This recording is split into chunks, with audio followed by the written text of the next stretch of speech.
مفسرین کرام اور علماء کرام رحمۃ اللہ تعالی علیہم جب حضرت عمر فاروق رضی اللہ عنہ کی سیرت بیان کرتے ہیں تو اس میں ایک خاص عنوان کا ذکر کرتے ہیں جس کا نام ہے موافقات عمر رضی اللہ عنہ۔ یہ جو عنوان ہے یہ آپ کی سیرت کے ساتھ خاص ہے۔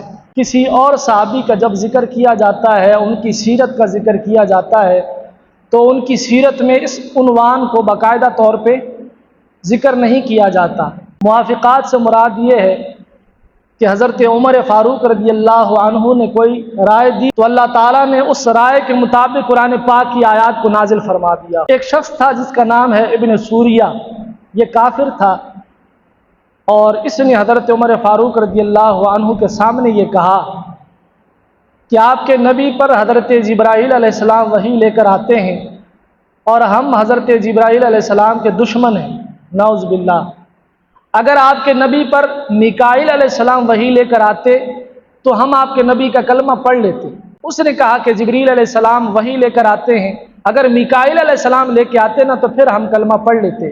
جب یہ جملے سنے نا اس نے گستاخانہ کلمات کہے، گستاخی کی، بے ادبی کی، تو حضرت عمر فاروق رضی اللہ عنہ نے اس کو جو جواب دیا، آپ نے فرمایا من کان عدوا للہ وملائکتہ ورسلہ وجبریل ومیکال فإن اللہ عدو للکافرین۔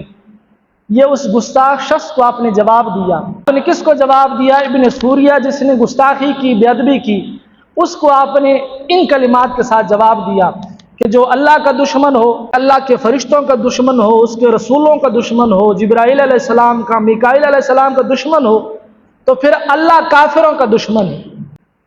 ادھر آپ نے یہ جواب ارشاد فرمایا، ادھر اللہ تعالیٰ نے حضرت جبرائیل علیہ السلام کو بھیجا، وہ ان کلمات کے ساتھ قرآن پاک کی آیت لے کر اترے، بقرہ پارہ نمبر 1 آیت نمبر 98، یہ اللہ تعالیٰ نے نازل فرمائی۔